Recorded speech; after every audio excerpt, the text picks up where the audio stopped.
Hey guys, it's that time of year again where I start making some top 10 lists of just the things I'm really looking forward to so that you guys can know kind of the cream of the crop when it comes to what I'm looking at, what I'll be covering on this channel, and just what I'm excited about. And I'll explain why and maybe just share some details about it. And I'd, of course, love to hear your top 10 in the comments below. Now, this is the top 10 anticipated games of 2020. That means these are the top 10 games that are supposed to release in 2020. I can't guarantee they are, but they're set to. So, for instance, you won't see Aeon Trespass Odyssey because it's scheduled tentatively for January 2021. So that's kind of what I'm going on, just what I think will be actually delivered in 2020, and then, of course, what it is I'm excited about. So, let's get to the list.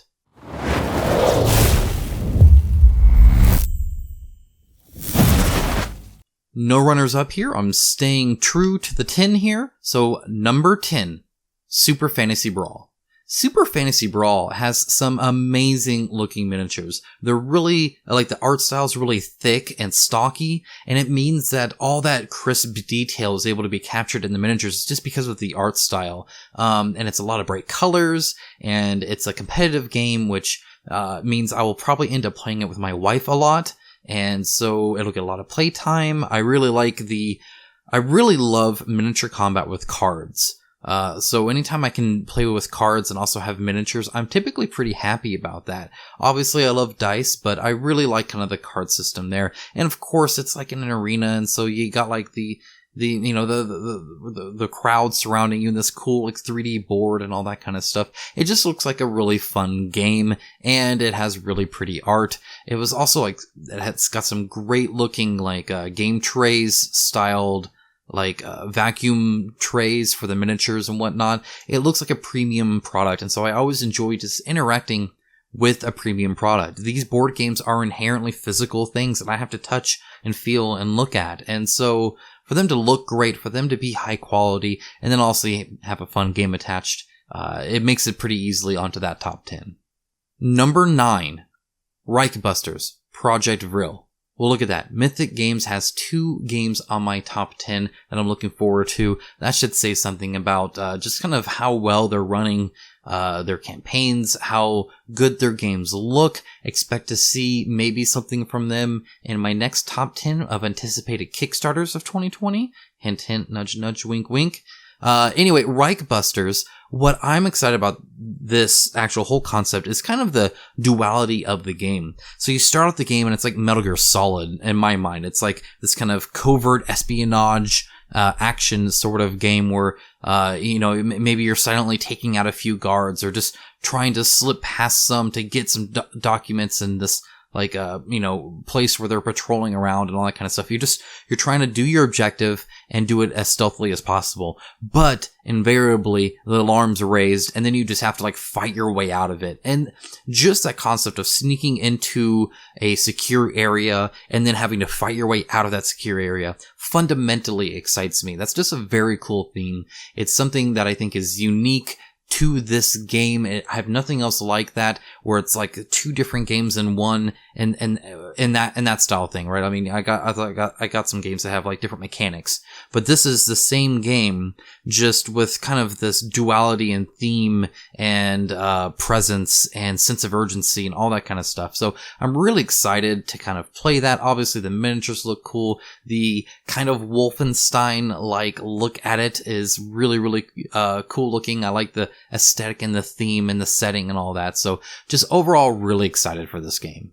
Also, that Project X miniature looks freaking sweet. Number 8, Arkeis. Alright, so one thing I should note is that while I am fairly, I'm a pretty big fan of the ancient Egyptian kind of theme, and of course steampunk, and this fuses it really well. But my wife is a huge fan of Egyptian themed stuff, which means it's highly likely that she's interested and wants to play it. So I showed her this. She's like, yes, I'm interested. Let's do that.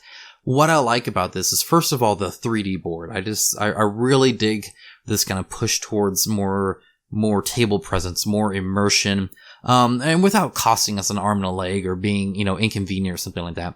I was just playing Tiny Epic Tactics, just the other day, and it has kind of the 3D board where you're using the box to kind of, stand up on hills and mountains and peaks and stuff like that. And I really appreciate the presence. The art, style, and theme look really, really cool.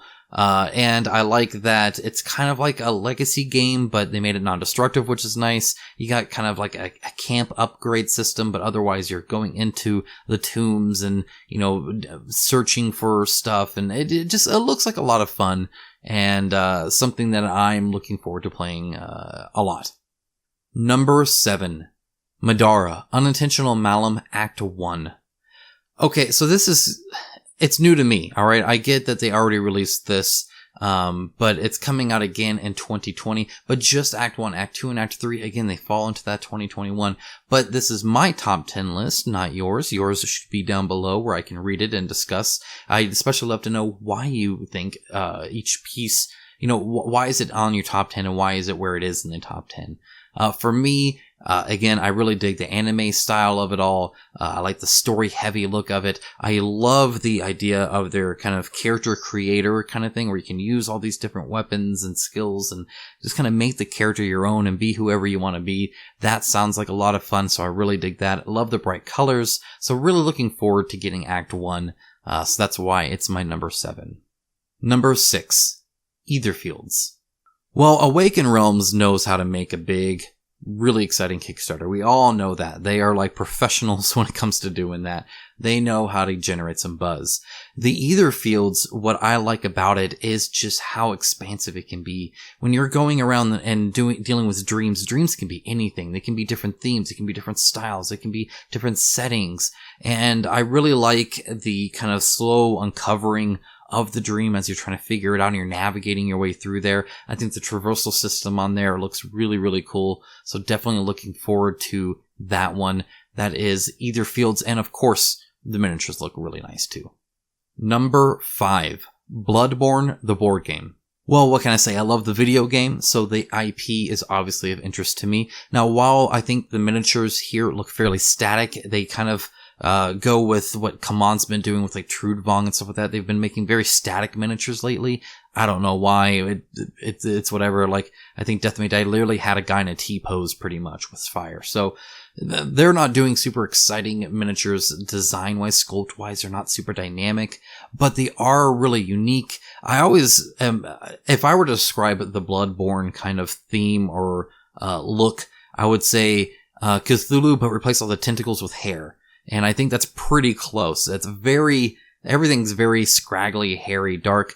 When they showed the paintings of these, and they have this kind of like, it's not monochrome, but this very desaturated look to the paint, and then splashes of color like a red scarf or a bright lantern or something like that, that actually kind of excites me. I would love to kind of paint in that kind of style and that artistic style. One of the reasons I liked painting Batman, Gotham City Chronicles so much is because I was able to do a comic book style. It's just nice to do something different sometimes.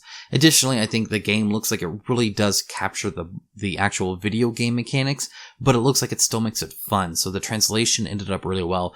Michael Schnall looks like he knows exactly what he's doing here, and he's very passionate about it, and so I have a lot of faith in him, and I'm excited to try it out myself. Number 4, Starcadia quests. Now, this assumes Kamon ever gets around to actually releasing this, not just announcing some other random delay that it goes unexplained for half a year, but eventually, at some point, we're bound to get this game, and it'll actually be my first quest game. I never played Arcadia Quest, though I always wanted to. I missed the Kickstarters, and there's so many KSCs in there that I have no desire to ever purchase it at retail. So Kamon's really good at making me not spend money if I miss their Kickstarters. So, but I did get in Arcadia Quest, and I'm excited for the chibi style, and again, the bright colors are going to be kind of cool. I really like the sci-fi theme, and I don't have a lot of sci-fi games. Incidentally, I got Zombicide Invader, so Kamon's going to just pretty much fill my sci-fi plate up, it seems. But excited to kind of do the group PvP that's involved there, and just play with my kids and have a lot of fun. All right, we're getting towards the very tip top ones now. These are the big heavy hitters for me and the ones I'm definitely going to be talking about throughout the year as we lead up to getting to it. Number 3, Dark Rituals. I can't say enough exciting things about Dark Rituals. The theme is just awesome. I love the theme. I really enjoy it. And it's funny because I'm kind of all over the place. I got Super Fantasy Brawl, I got Starcadia quests. I get that. I got Madara. I got all these like bright, colorful things. But I love Grimdark. I like the dark and gritty and grimy themes. Like thematically, I really, really enjoy that. I just think it's cool. And Dark Rituals is just cool. That's how I describe it. And if I was like, hey, what is Dark Rituals? Well, it's awesome. It's cool. The theme of the miniatures look amazing. The quality of them look good. The gameplay, especially around the witches, I think look very unique and interesting. And I'm excited to actually try it out. It'll be my first board game from them. And I really hope it's good because again, I really like the theme and I went all in on it. And that's because I highly anticipate that if the game is up to snuff, it'll be one we play time and time again. Number 2. Limbo, Eternal War. Now, I know what you're thinking. Hey, King of Average, you just like it because it has amazing looking miniatures. And you're only half right. I do love it because it has amazing looking miniatures, but that's not the only reason. Believe it or not, I was able to look past that and actually look and read up and watch parts of the game itself. And one of the things I'm most excited about is actually the shared resource system they have. So you can do all these amazing special moves that are super powerful that each of your unique units can do based off like their card. But when you spend the resource to do them, you're not just spending them and putting away, you're giving them to your opponent. And so every single action is this kind of like, okay, I could go and I could do that, but it's really a trade because then they could do that to me, or maybe they won't see that move, or maybe they'll do something else with it, or maybe I'm gonna let them do all the moves and I'm just gonna pool all of their resources and then just do some massive wave attack at the end and do all these special moves. There's so many possibilities around something so simple as sharing a resource and passing it to your enemy, saying, here, you can use this against me because I just did something against you. That automatically has me excited. Then, of course, you have like the divinities and which ones you choose there. And I really like skirmish games in general. Hate is one of my top games that I've played a ton, and I really enjoy it. There, the savagery system is really cool. Here, it's going to be that shared resource system. But either way, super excited about that. And by the way, did I mention the miniatures look amazing? Because they do. All right, now if you haven't guessed my number 1 yet, you're obviously new to the channel. If you're not new to the channel, you already know number 1, Oathsworn Into the Deepwood. This is my top anticipated game of 2020 by far. I've played several games of it now and I can't get enough. I'm looking forward to doing some future playtesting with them just for the excuse to play it again and just because I enjoy the world. Again, you get that grim, dark setting. The story is super well written and I just love the little hints to it. I was actually able to play this with my patrons, which was a lot of fun, by the way, but just seeing them kind of piece it all together and then talking with them about it, like, did you notice how they kept saying this and that's supposed to lead you over here? And they're like, oh yeah, we didn't even pick up on that, or some things they did pick up on, okay, this is obviously where we want to go and we're doing that. And that's just chapter 1. That's like 1/20th of the game or less. Like it's amazing the scale and the scope of this game. It's amazing the quality of everything I've seen. The gameplay is awesome. Again, miniatures and cards. I love the kind of cooldown system they have there where you're playing the cards and then it cycles other cards to get into your hand again.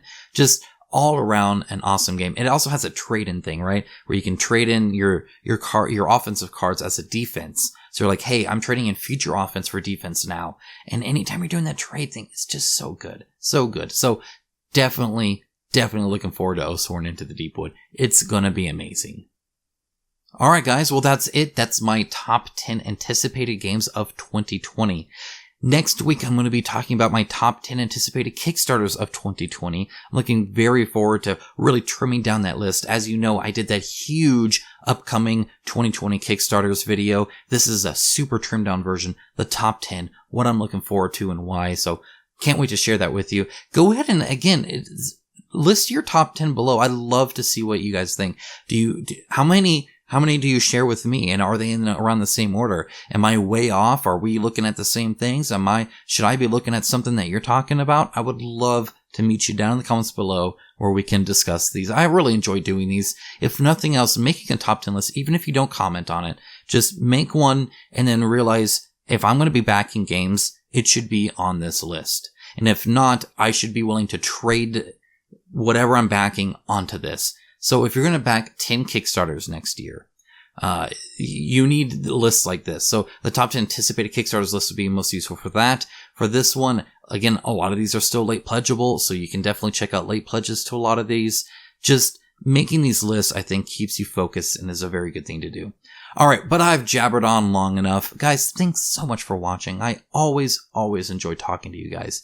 You guys make such an awesome community, and I really enjoy just interacting with all of you. So thank you so much for being here.